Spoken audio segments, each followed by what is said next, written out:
Hey, j'espère que tu vas bien, j'espère que tu te portes bien, que tu passes une excellente journée, une excellente soirée ou simplement un bon moment.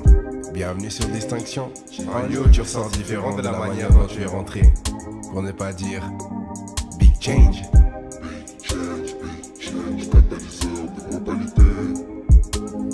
Distinction, pas de distraction. De mentalité. Ça fait longtemps que j'ai pas entendu le générique. Distinction, pas de distraction. Ça fait tellement longtemps que j'ai pas entendu le générique. J'espère que vous allez bien, j'espère que vous portez bien, que vous êtes confortablement installés, right? It's been a long time, yeah? It's been a long time, very long time, you know? I can say like few months ago. Yeah. Yeah, ça fait quelques mois déjà. Yeah, ça fait déjà quelques mois. En tout cas, je suis content d'être là. Donc j'espère que tu vas bien, j'espère que tu te portes bien, j'espère que tu es confortablement installé. Je sais pas où tu es à l'heure actuelle quand tu écoutes ce podcast. Tu es peut-être dans le métro, tu es peut-être dans un bus, tu es peut-être dans une voiture, tu es peut-être chez toi posé au salon ou dans ton lit ou sous la douche ou en train de faire la vaisselle. J'espère que tu vas bien, j'espère que tu passes une bonne journée ou que tu as passé une bonne journée et que si tu n'allais pas bien, bah à partir de maintenant tu vas bien parce qu'on est de retour, right? Let's go. Comme je l'ai annoncé sur Instagram, c'était aussi l'occasion d'être de retour sur podcast. On va parler du talent. On avait déjà parlé du talent sur YouTube. Si t'es pas encore allé voir la vidéo sur YouTube, je te conseille d'aller le faire et d'aller le partager à quelqu'un. Et ici, on va parler de la suite. Talent partie 2, exclusivement en podcast, right? On va aller en profondeur. Et du coup, on va rentrer directement dans le thème. Ok? Le talent, c'est quoi? Pour faire un petit récap, d'accord? Pour faire un petit récap, on a dit que le talent, c'était une aptitude particulière à faire quelque chose. Ce qui signifie que tu fais certaines choses de manière naturelle, de manière simple. C'est comme, on peut même dire que c'est inné, d'accord? On peut même dire que c'est inné. C'est ça le talent, right? Et on était parti du principe que tu ne savais pas ce que c'était, d'accord? Et que pour ça, on avait établi 4 tâches à faire pour pouvoir trouver ton talent. La première, c'était de faire une liste des choses que tu aimes faire. Tout simplement, tu dresses une liste des choses que tu aimes faire, tu fais 20 points. Ok? Ensuite, le deuxième point, c'était de faire une liste des choses que tu aimerais faire. Pareil, 20 points aussi. La troisième chose à faire, c'était de faire une liste des choses que tu fais avec le plus de facilité. Là où ça te demande moins d'énergie. Tu vois, un truc que tu pourrais faire ça toute la journée sans que ça te fatigue. Right? Et le quatrième point, c'était quelles sont les choses pour lesquelles les gens te sollicitent. Aussi simple que ça. Pourquoi les gens viennent vers toi? Quel est ce truc que tu as qui fait que les gens viennent vers toi? Et à la fin de ça, on s'était dit que une fois que tu avais fait tes 4 tableaux et que tu regardais, bah, tu pouvais voir certains points qui se retrouvent dans chacun des tableaux. Et que si on faisait preuve de discernement et de sagesse, on pouvait reconnaître là le talent, ou en tout cas la compétence. Right? Et maintenant, on va aller plus loin, parce que dans la vidéo, je disais que c'est bien de trouver son talent. Mais il faut le travailler. Il faut le travailler pourquoi? Parce que un talent qui n'est pas travaillé ne sert à rien. Un talent qui n'est pas travaillé ne sert à rien. Et je vais même aller plus loin, d'accord? Je vais même aller plus loin, rentrons directement dans le message, dans la partie 2. Exploiter ses dons, ou exploiter son talent, c'est offrir à Dieu quelque chose qu'il peut bénir. Je répète, exploiter son talent, c'est offrir à Dieu quelque chose qu'il peut bénir. Ce qui signifie que ne pas travailler ce que Dieu a mis en toi, c'est comme dire à Dieu, merci, mais j'en ai pas besoin. Yeah, that's deep. Ouais, je reviens fort, ouais. Je suis désolé. Je répète, ne pas travailler ce que Dieu a mis en toi, c'est comme dire à Dieu, merci, hein, merci pour tout, mais ce que tu as mis en moi, j'en ai pas besoin. Yeah, that's crazy. On continue? Dieu donne, d'accord? Dieu donne. Mais il faut que tu saches une chose, c'est que Dieu reprend aussi. Je répète, Dieu donne, mais Dieu reprend aussi. Et je vais donner un exemple. Dans la Bible, on parle de cette parabole des talents, d'accord? Cette parabole des talents, où on parle aussi de pièces d'argent, peu importe. Et l'histoire raconte que c'est un voyageur qui va donner de l'argent à ses ouvriers, d'accord? Il donne de l'argent à ses ouvriers, il leur dit, voilà, toi, je te donne 5 bourses, l'autre 2 et l'autre 1. Là, je paraphrase, d'accord? Je paraphrase, que vous n'attrapiez pas mon col, s'il vous plaît, d'accord? Donc, comme j'ai dit, il va donner 5 bourses au premier, 2 bourses au deuxième et une bourse au troisième. Il va leur dire, écoutez, moi, je pars, d'accord? Mais quand je reviens, je veux que vous ayez fait fructifier cet argent. Je veux que vous fassiez quelque chose avec ce que je vous ai donné, right? Donc, il part. Il fait son séjour et il revient. Quand il revient, il demande les comptes en mode, ok, qu'est-ce que vous avez fait de l'argent que je vous ai donné? Le premier revient, il dit, ok, tu m'as donné 5 bourses, j'ai investi, j'en suis maintenant avec 10. That's good. Le deuxième arrive et lui dit, écoutez, tu m'as donné 2 bourses, j'ai investi, je suis revenu avec 4. Right? Et le dernier, qui en avait qu'un, il dit, écoute, moi, tu m'en as donné qu'un, j'avais peur de le gaspiller inutilement, donc je l'ai gardé, et donc voilà, je n'ai que 1. Il félicite les 2 premiers. Right? Il félicite les 2 premiers. Et le troisième, il lui dit, pour paraphraser, il lui dit, hey, donne-moi ta bourse là. Donne-moi la bourse et donne-lui à celui qui en a 10 maintenant. Je t'ai donné cette bourse pour que tu le travailles. Et même si tu ne savais pas quoi en faire, tu aurais pu peut-être le mettre à la banque ou tu vois, histoire que j'aie des intérêts. Mais tu n'as rien fait de ça. Je t'ai donné 1 et quand je reviens, il y a toujours 1. Donne ça et donne à celui qui a multiplié ça. Tout ça pour dire, c'est que si tu ne travailles pas ce que Dieu a mis en toi, il peut te l'enlever et donner ça à quelqu'un d'autre. Et on revient à la phrase que j'ai dit, ne pas travailler ce que Dieu a mis en toi, c'est comme dire à Dieu, merci, mais j'en ai pas besoin. Yeah. That's deep. Et on continue. On parle de travailler son talent en 3 étapes, d'accord? Voici 3 étapes. La première, c'est l'identification du talent. L'identification du talent, c'est ce qu'on a fait lors de l'épisode 2 sur YouTube, d'accord? On a identifié le talent grâce au tableau, d'accord? On a trouvé le talent. Ça, c'est fait. La deuxième étape, en quoi consiste-t-elle? À te former. Tu peux avoir le talent, tu peux le reconnaître, tu peux le trouver, mais tu dois te former. Tu dois travailler ce talent. Ça veut dire que, quand je parle de travailler, tu dois en apprendre le plus possible sur ce que Dieu a mis en toi. Un maximum. Tu dois travailler ça le plus possible. Tu dois te former. Tu dois devenir le meilleur dans ton domaine par rapport à ce que Dieu a mis en toi. L'apprentissage. C'est même une des choses les plus importantes que tu puisses faire avec ce qui t'a été donné de la part de Dieu. C'est continuer à apprendre sur ce que tu as reçu. Continuer à apprendre. Et la troisième étape, une fois que tu as été formé, c'est pratiquer. Parce qu'apprendre, c'est bien.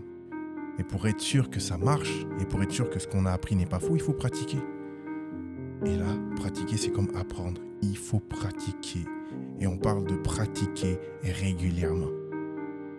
Je répète, pratiquer régulièrement. Et si je dois donner une information en plus pour que tu aies un ordre d'idée, travaille-le tous les jours. Même 30 minutes.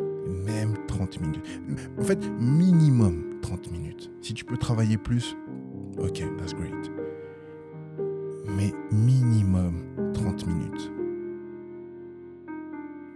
30 minutes tous les jours peut clairement faire la différence à la fin de l'année. Je vais te dire un truc. Il faut 21 jours pour créer une habitude. Donc si tu travailles 30 minutes par jour pendant 21 jours, ça va devenir quelque chose que tu feras quotidiennement. Ça va devenir une habitude.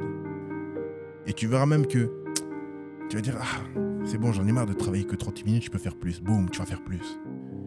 Au lieu de 30 minutes, tu passes à 1 heure. Au lieu de 1 heure, tu passes à 1h30, 2 heures, 3 heures. En fonction du temps que tu as, en fonction de comment la réalité se joue par rapport à toi. Ou s'ajuste plutôt par rapport à toi. Mais travaille-le. Pratiquez régulièrement. pratiquer régulièrement. Autre point. Donc là, on a expliqué pourquoi il fallait travailler. D'accord ? On a expliqué pourquoi il fallait travailler son talent. On a expliqué les 3 étapes. D'accord ? Une fois qu'on a reçu son talent ou comment gérer le talent. Et là, je vais donner un autre point. Travailler son talent, c'est développer son leadership. Ah ouais, là quand je dis leader, tout d'un coup, tes oreilles, t'es attentif. Travailler ton talent, c'est développer ton leadership. Qu'est-ce que cela veut dire ? Quand tu travailles ton talent et que tu le travailles bien, que tu le travailles régulièrement, arrive ce moment où tu deviens un expert par rapport à ce que tu as reçu, n'est-ce pas ? Le fait que tu deviennes un expert veut dire que dans ce que tu as reçu, c'est toi le meilleur. Ce qui signifie que si des personnes ont des questions, si des personnes ont besoin d'être formées, si des personnes ont besoin d'être dirigées, vers qui elles vont se tourner ? Et ouais, on parle de toi là. On parle de toi qui aura trouvé son talent, qui l'aura travaillé et qui sera devenu un expert. C'est vers toi que ces personnes vont se tourner. Travailler ton talent, développe ton leadership. Big change. On continue ? T'es encore avec moi ? Ok, t'es encore avec moi, on continue. On va parler des facteurs d'influence. Parce que tu peux avoir ce talent, tu peux le reconnaître, mais il y a quand même des paramètres à prendre en compte. D'accord ? Et on va parler des facteurs d'influence. Les facteurs d'influence, c'est quoi ? Le premier, c'est l'environnement. Je répète, le premier, dans les facteurs d'influence, donc dans les choses qui peuvent diriger ta manière de gérer ton talent, il y a l'environnement. Tu dois faire en sorte que l'environnement dans lequel tu es soit favorable à l'épanouissement de ton talent. Je répète, tu dois faire en sorte que l'environnement dans lequel tu es, à l'heure actuelle, favorise l'épanouissement de ton talent.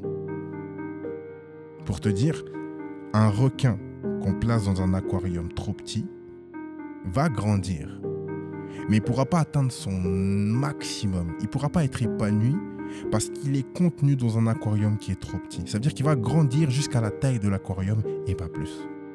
Et on parle de requins, mais je pense qu'il y a d'autres poissons aussi qui ont ces mêmes caractéristiques. Ça veut dire que si l'aquarium est grand, il va grandir.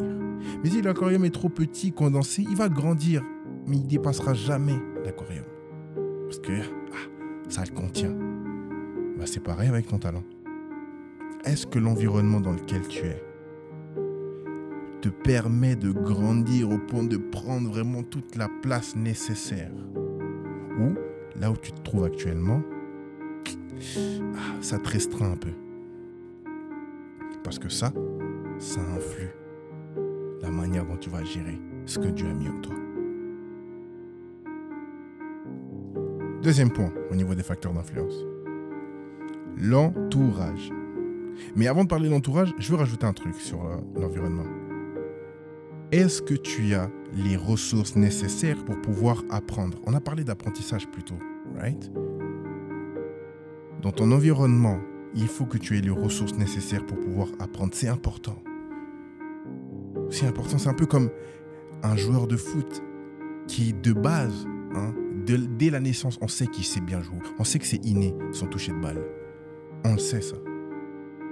Mais il a besoin d'être formé, il a besoin d'apprendre. Et pour ça, il va quand même à l'école de foot. C'est peut-être un très très bon joueur, un excellent joueur, même le meilleur joueur de sa génération.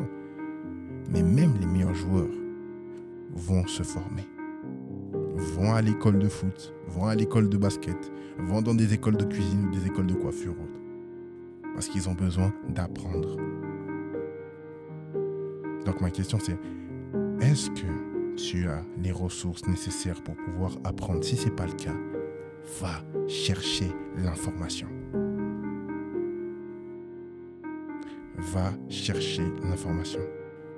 Et si tu ne comprends pas ce que je veux dire par va chercher l'information, regarde les podcasts. Il y a un podcast qui s'appelle comme ça. Va chercher l'information.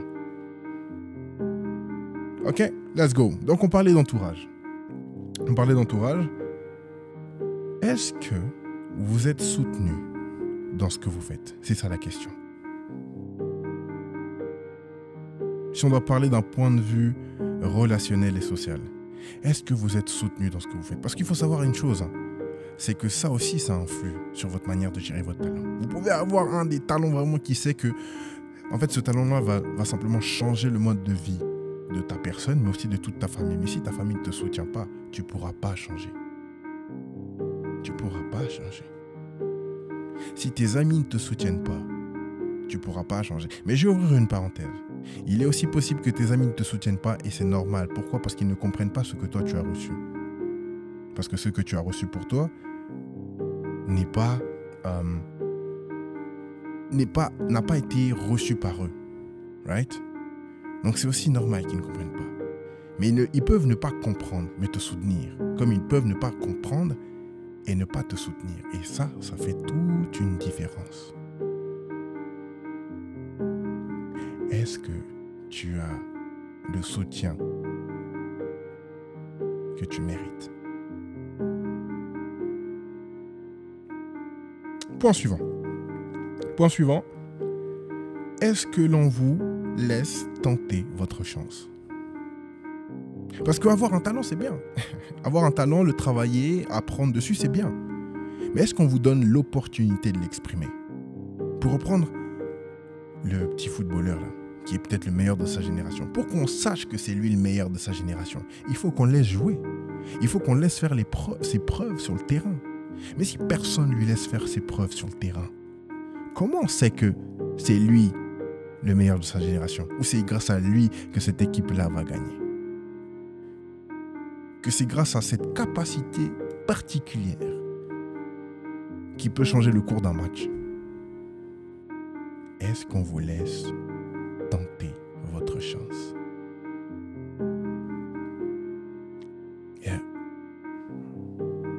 Ouais, je suis revenu un peu fort, je suis désolé, je sais. Je suis revenu un peu fort, je suis désolé. Mais ça faisait longtemps. Ça faisait longtemps et il fallait que je... Ah. On continue? De toute façon, on arrive à la fin. Mais, avant d'arriver à la fin, je veux que tu retiennes ceci. Le talent que Dieu a mis en vous, il n'est pas que pour vous. Il est aussi, ou même, premièrement pour les autres. Je répète, le talent que Dieu a mis en vous n'est pas que pour vous. Il est premièrement pour les autres. Ce que Dieu a mis en vous a pour but de servir les autres. Peu importe la compétence. Peu importe la compétence. Peu importe la compétence. C'est destiné aux autres. C'est pour les autres. Certes, ça te profite, mais c'est pour servir les autres. Je vais dire un truc, même un joueur de tennis,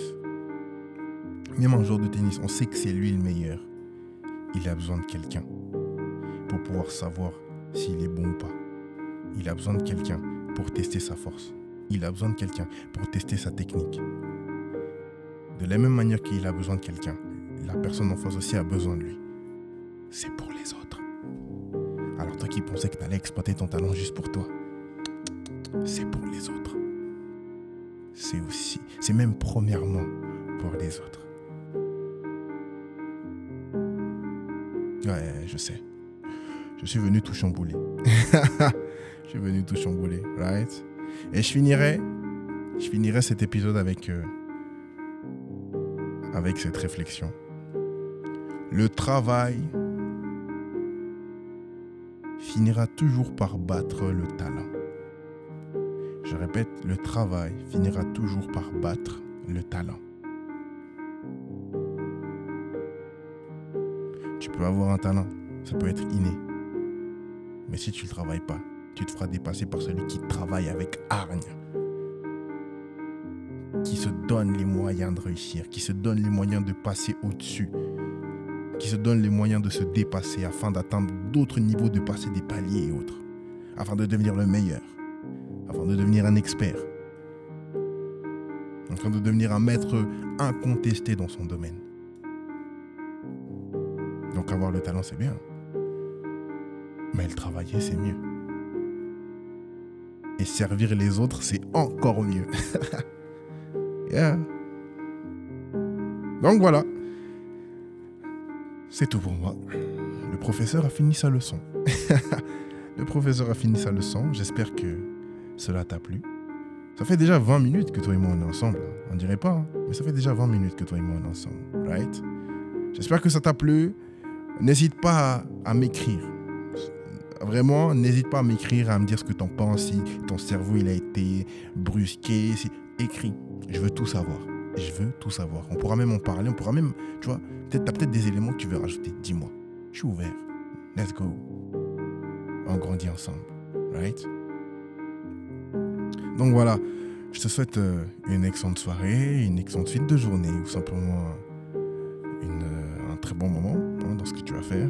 Nous, on se dit à très bientôt pour soit un nouvel épisode sur YouTube, soit un nouvel épisode podcast. Right? Et que Dieu te bénisse, que Dieu te garde. C'était Monsieur Matadi, on est de retour. Allez, see up. Et comme j'ai l'habitude de le dire, big change.